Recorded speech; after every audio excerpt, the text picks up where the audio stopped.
안녕하십니까, 김성구입니다. 오늘은 무엇이 불교인가, 그리고 무엇이 불교가 아닌가라는 시리즈 강의 제7부를 시작하겠습니다.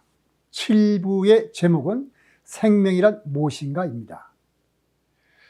7부 강의 첫 번째는 우리가 분별주의 한계인데, 이 내용은 제가 여기서 요약하지 않고 그냥 본론에 들어가면서 여러분들이 이해할 거라고 생각하시고 바로 본 강의를 시작하겠습니다.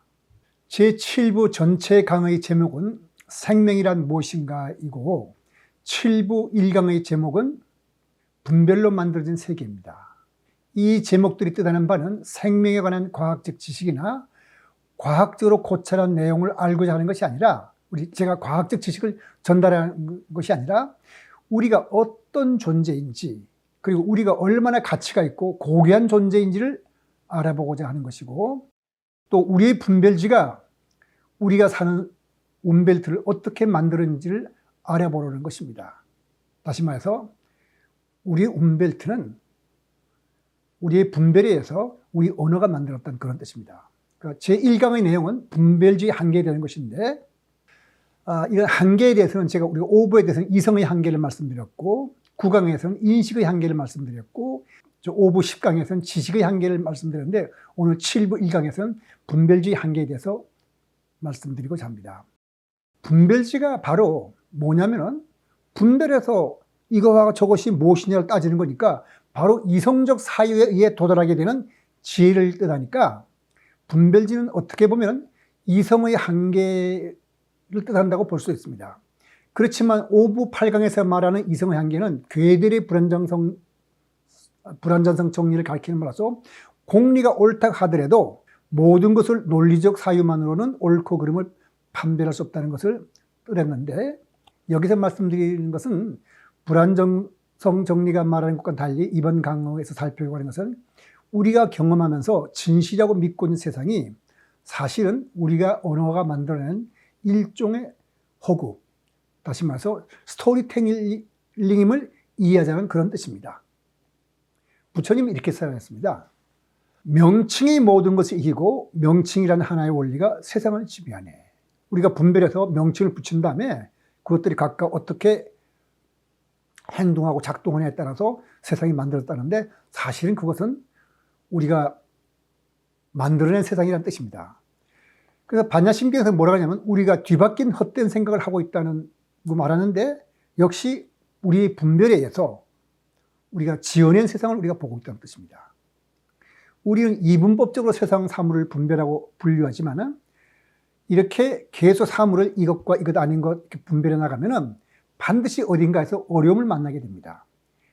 이 사실을 이해하게 되면은 전체는 분리할 수 없는 하나임을 이해하는데 우리가 한 걸음 더 가까이 갈 수 있을 겁니다. 우리가 비록 깨달음에 의해서 우주가 내가 하나이라는 것을 체득하지 못할지 하더라도 머릿속으로서 그런 체험을 한 사람들과 그런 설법을 한 사람들의 의식 상태는 우리와 다른 어떤 새로운 차원의 의식으로서 세상을 보면은 우리랑 다르게 볼 수 있겠구나 하는 걸 우리가 이해할 수 있겠죠. 우리가 비록 깨달음이나 리처드 부크 같은 깨달음이 없다 하더라도 전체가 분리할 수 없는 하나임을 이해한다면 생명의 본질이 무엇인지 짐작할 수 있고, 우리 자신이 이 우주에서 어떤 의미를 가진 존재인지에 대해서도 짐작할 수 있을 겁니다. 우리의 운벨트는 우리의 분별지가 만든 것이고, 분별에는 피할 수 없는 어떤 한계가 있음을 이해하기 위해서 먼저 존재 비존재의 문제를 생각해 보기로 했습니다. 존재 비존재도 혹시 우리 분별이 만들어낸 개념적인 것에 불과한 것이 아닌지 그걸 생각해 보자는 뜻이죠. 부처님은 그런 설법 많이 했죠. 존재도 하나의 극단이요 비존재도 극단이다. 열애는 존재 비존재를 떠나서 중도로 설한다. 논리적으로는 도무지 알 수 없는 말이죠. 존재와 비존재에 대한 분별을 생각하기 위해서 부처님과 같은 경지에 이르러서 보자는 것이 아니라 우리가 볼 수 있는 걸 놓고 한번 보자는 겁니다. 자, 바둑을 한번 생각해 보죠. 바둑 게임의 규칙은 사람이 만든 겁니다. 그럼 사람이 만들지 않았다면 그런 규칙은 존재하지 않았을까? 아니면 존재했다고 할 수 있을까? 이런 생각을 해보게 되면 좀 대답하기가 알쏭달쏭하지요. 여러분들이 어느 쪽을 지지하든 간에 우선 삼각형이라는 도형에 대해 먼저 생각해 보죠. 삼각형은 사람이 생각하지 않았다면 존재하지 않는 것일지, 그런 개념을 만들지 않았다면, 돌멩이는 실물이라고 생각하기 때문에 논쟁할 필요가 없을지 모르면 삼각형은 하나의 개념이기 때문에 그렇게 돌멩이처럼 간단하게 말할 수는 없을 겁니다. 플라톤에 의하면 삼각형과 같은 기하학적 도형은 이데아의 세계에 실제하게 됩니다. 그런데 어떻게 실제한다는 것일까요? 사람이 생각하지 못하거나 않고 있는 도형은 무수히 많을 것인데 그런 도형도 다 존재한다고 할 수 있을까요? 여러분이 상상 속에서 온갖 도형을 만들 수 있을 겁니다. 상상하지 않았더라면 그런 도형은 존재하지 않았던 건지, 아니면 플라톤이 말하는 것처럼 이래에 존재하는 것일지, 사람이 생각할 수 있으나 아직 생각하지 않고 있는 도형들이 실제한다면 바둑게임은 왜 만들기 전에 실제한다고 할 수 없을까요? 그 AI는 어떤가요? 사람이 만든 건데, AI도 바둑게임처럼 그 시작은 일종의 알고리즘입니다. 어떤 규칙이었죠. 알고리즘이라면 사람이 만들지 않더라도 그 원리는 존재할 수 있다고 할 수 있지 않은가 하고 생각할 수 있는데, 플라톤이라면 그렇게 말했을 겁니다. 원리니까. 그런데 이 알고리즘이 그 목적 달성을 위해서 인간의 명령을 거부하고 스스로 자신의 프로그램을 바꾸는 사례가 보고되고 있습니다. 이 AI가 더 발전하면 살기 위해서 여러 가지 작전을 짜고, 그러니까 AI 자기 자신이 계속 존재하기 위해서 여러 가지 작전을 짜고 속임수를 쓰는 자연계의 생명체가 어떻게 다른 것일까? 그러면 AI의 작동 원리는 사람이라는 존재가 창조한 것일지, 아니면 사람이 창조하지 않더라도 본래부터 존재했던 것인지, 이런 생각을 우리가 한번 해볼 필요가 있죠. 바둑게임이나 삼각형, AI 등이 추상적인 것이라면 이번에는 모든 사람이 경험하는 시간과 공간에 대해서 생각해 보기로 했습니다. 자, 시간과 공간은 다른 사물과 상관없이 존재하는 것일까? 시간의 본질이 무엇인가 하는 것은 철학이 탄생한 이후 2500년 이상 이어져온 질문이지만 그 본질을 말할 수 있는 사람은 아직까지는 아무도 없다고 말할 수 있습니다. 물리학으로 한정시켜서 시간에 대해 살펴보더라도 모든 물리학자들이 동의하는 결론을 이끌어낼 수는 없습니다. 지금이 무엇인지에 대해서조차 물리학자들 사이에 서로 의견이 엇갈립니다. 이런 사정이기 때문에 어느 한 저명한 물리학자가 쓴 책이라고 해서 그 책의 내용을 다른 물리학자들도 동의할 것이라고 장담할 수는 없습니다. 그러나 한 가지만큼은 시간과 공간에 대해서 제가 자신 있게 말할 수 있는 겁니다. 두 가지 극단적인 관점이 있다는 겁니다. 하나는 뉴턴의 절대 시공간의 개념으로서 사물과 관계없이 독립적으로 존재하는 시간과 공간이 있고, 이 시공간을 무대로 다른 사물들이 이 무대에 의해서 온갖 물리적 사건을 일으킨다는 것이고, 다른 하나는 아리스토텔레스와 라이프니츠의 관점으로 시간과 공간은 사물들의 관계 속에서 정의된다는 것입니다. 관계론적인 관점이란 시간이라는 것은 사물의 변화의 척도로서 인간이 만들어낸 개념이고, 사물의 변화가 없으면 시간도 없다는 것입니다. 그렇듯하죠. 모든 거 얼어붙어서 아무것도 움직임도 없고 꼼짝 안 했다면 그게 무슨 시간이 있겠어요. 공간도 마찬가지입니다. 사물이 있어서 사물과 삶이 어떻게 떨어지냐에 따라서 거기에 공간이 정원이 된다는 것으로서 모든 사물이 공간 속에 있는 것이 아니라 사물이 존재하는 관계의 그물망 속에 있다는 것이다. 이게 관계론적인 관점이죠. 관계론적 관점에 의하면 시간도 공간도 모두 사물 간의 관계 속에서 인간이 만들어낸 개념일 뿐이지 실제성은 없다는 뜻입니다. 물론 절대시공간은 그 반대죠. 뛰어난 학자들이 시간과 공간을 존재하면서 이렇게 극단적으로 서로 다르게 분별한 겁니다. 뉴턴도 뛰어난 학자고 라이프니츠도 사실 뉴턴 못지않게 뛰어난 사람입니다. 아리스토텔레스도 마찬가지고요. 근데 이걸 종합한 사람이 있어요. 중도의 관점에서. 그게 바로 아인슈타인인데, 일반 상대성 이론이 말하는 시공간의 내용은 뉴턴과 라이프니츠 관점을 모두 수용하는 중도적 관점이 있습니다. 즉 사물과 관계없이 독립적으로 존재하는 시공간의 개념은 틀렸고 시간과 공간은 사물이 변화하는 관계를 통해서 의미를 갖는 이야기로 봅니다. 그러면은 시간과 공간의 실제성이 없냐 하면 그렇지는 않습니다. 일반 상대성 이론이 시공간에 대해서 실제성이 있다고 말하는 건 아닙니다. 왜냐하면 일반 상대성 이론은 그 시공간이 모양을 갖고 있어서 그 모양에 따라서 별들이 움직이니까 바로 중력장의 시간과 공간을 보기 때문에 실제성이 있는 거잖아요. 분명히 관계론적인 관점으로 보면서도 실제성을 인정해서 이게 바로 중력입니다. 그래서 정리하자면 시공간은 관계론적인 의미를 갖는 물리량이지만 사물이 실제하는 것처럼 시공간도 실제합니다. 어떻게 실제하냐면 바로 중력장이 시공간으로서 시공간도 고무판처럼 구부러지기도 하고 늘어나기도 하고 쪼그라들기도 합니다. 다른 걸 밀고 당기기도 해요.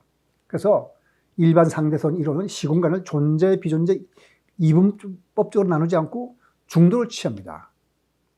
우리의 분별지는 사물이 이것과 이것 아닌 것으로 나누고 또 존재와 비존재로 나누지만 시공간에 의해서 보듯이 이러한 분별은 어딘가에서 문제가 생깁니다. 분별해놓고 딱 극단적으로 둘 중에 하나만 취하면 시공간뿐만 아닙니다. 물질의 존재도 존재, 비존재로 이분법적으로 나눌 수 있는 것이 아닙니다. 우리가 양자역학에서 제가 여러 번 설명드렸듯이 관찰 전의 물리적 대상은 추상적인 확률파일 뿐입니다. 근데 확률파라고 해서 물질이 존재하지 않는다는 건 아닙니다. 관찰자가 그게 의식을 가진 관찰자이든 측정 도구든지 간에 어쨌든 관찰자가 관찰하면 그때 비로소 입증하는 구체적인 존재가 생기나니까 없다 할 수 없지 않아요. 즉 물질도 존재, 비존재를 떠난 중도적인 존재입니다. 자, 이제 우리가 생명의 본질을 좀 알아보려고 하는데 우리가 생명체니까요. 생물과 무생물을 분별하게 되는데 여기에도 문제점은 생기기 마련입니다. 이 문제를 이해하기 위해서 먼저 식물, 동물의 분별을 통해서 분별의 한계를 이해하도록 하죠. 우리가 지금 시공간에 대해서 존재, 비존재의 극단을 생각해 봤고 양자역학을 통해서 물질이 존재하느냐 아니냐도 한번 생각해 봤는데 이제 과연 우리가 동물과 식물을 이렇게 분류를 다 하고 무생물과 생물을 분류하는데 거기에 어떤 한계가 없는지 이걸 알자는 거죠. 이제 분별의 한계. 식물과 동물은 확연히 달라 보입니다. 그래서 생물의 분류상 식물과 동물은 다른 계에 속합니다. 계라는 것은 뭐냐면은 그 생물의 분류학상 두 번째 큰 분류에 속하는 것으로서 동물계가 있고 식물계가 있고 균계가 있고 원생생물계가 있고 세균계, 고세균계 이렇게 나눕니다. 그런데 동물과 식물을 구별하는 기준은 뭘까요? 식물은 광합성을 한다 그런 건가요? 그건 아닙니다. 왜냐하면 광합성을 하는 동물도 있거든요. 푸른 민달팽이는 광합성을 합니다. 북아메리카 동해에 서식하는 바다 민달팽이 일종인데 광합성을 해요. 그러니까 광합성을 한다 가지고 식물, 동물을 구별할 수는 없겠네요. 또 광합성을 하지 않는 식물도 많습니다. 라플레시아라 그래가지고 인도네시아에 가면은 거기 왼쪽에 있는 그림처럼 굉장히 꽃이 큰데 썩은 냄새를 막 풍겨요. 썩은 고기가 썩는 냄새. 고기 썩는 냄새가 나면 파리나 이런 것들 좋아하겠죠. 날아와서 라플레시아에 막 붙으면은 거기서 꽃가루를 묻혀가지고 수분해요. 그리고 이 라플레시아는 자기가 광합성을 하는 것이 아니라 다른 나무에 기대가지고 거기서 뺏어 먹어요. 광합성하지 않고 남의 거 뺏어 먹으니까 뭐 문제. 그다음 새삼. 이건 지난번에도 제가 이제 강의했는데 우리나라 농촌에 많이 있습니다. 이 새삼은 마치 살아있는 것처럼 활력이 있는 식물과 활력이 없는 식물까지 잘 구별해가지고 막대기, 보통 덩굴 식물이라면 막대기를 꼽아다면 막대기를 타고 올라가는데 이 새삼은 안 그래요. 내가 먹을 만한 건지 아닌지 다 알아봐갖고 싱싱하고 활기찬 식물을 찾아서 올라가서 타서는 거기서 광합성을 하지 않고 그 식물이 만든 영양소를 저가 뺏어 먹습니다. 뺏어 먹기만 하는 것이 아니라 어떤 경우에는 그 식물이 죽으면 안 되니까 벌레 같은 게 먹으면은 그 벌레를 쫓을 수 있는 천적을 불러들이는 역할도 새삼이 해요. 그러니까 광합성 갖고도 식물, 동물이 구별이 안 된다. 움직임으로 그러면 식물, 동물 구별할까요? 우리 보통 식물은 붙박이로 그냥 한 곳에 딱 뿌리 박고 있잖아요. 근데 소크라테리아 엑소힐이라는 어떤 식물이 있는데요. 거기 좀 왼쪽 그림을 보이면은 이게 워킹 팜으로 불립니다. 움직이는 야자라고 하는 거죠. 거기 그림에 있는 것처럼 영양분이 좋은 쪽으로 움직이기 위해서 거기서 빨간 줄 두 개가 뿌리가 나와요. 저기 줄기에서 헛뿌리가 나와가지고 그게 땅을 박으면서 진짜 뿌리가 돼요. 그리고 왼쪽에 있던 뿌리는 사라지면서 차츰차츰 움직여서 대개 이 식물은 1년에 한 20m 정도를 자기가 원하는 장소를 찾아간다고 합니다. 그러니까 잘 알아갖고 자기가 살기 좋은 데 찾아서. 그러니까 움직이기 잘해요. 근데 또 반대로 우리 우롱생이라고 그러는 멍게는 분명히 동물로 알고 있죠. 그건 움직이지 않아요, 또. 미모사도 여러분들이 알다시피 건드리면 이렇게 움직여요. 우렁생이는, 멍게는 움직이지 않는데 미모사는 움직이네요. 그리고 이건 파리 지역입니다. 파리를 가둬버리죠. 한번 보세요. 가둬버립니다. 동물처럼 잡아먹잖아요. 그 움직이는 것과도 동식물을 확실히 구별할 수 없다. 아까 말씀드린 대로 동물 중에서도 우렁생이, 산호, 따개비 같은 것 분명히 동물이라 그러는데도 일평생 움직이지 않고 식물처럼 묻어 있으니까 움직이는 것만 갖고도 또 우리가 동식물을 구별하기가 어렵습니다. 식물과 동물을 분리하는 기준을 세우는 것이 생각처럼 쉽지 않습니다. 식물과 동물뿐만 아니라 생물을 분리하는 것이 쉬운 일이 아닙니다.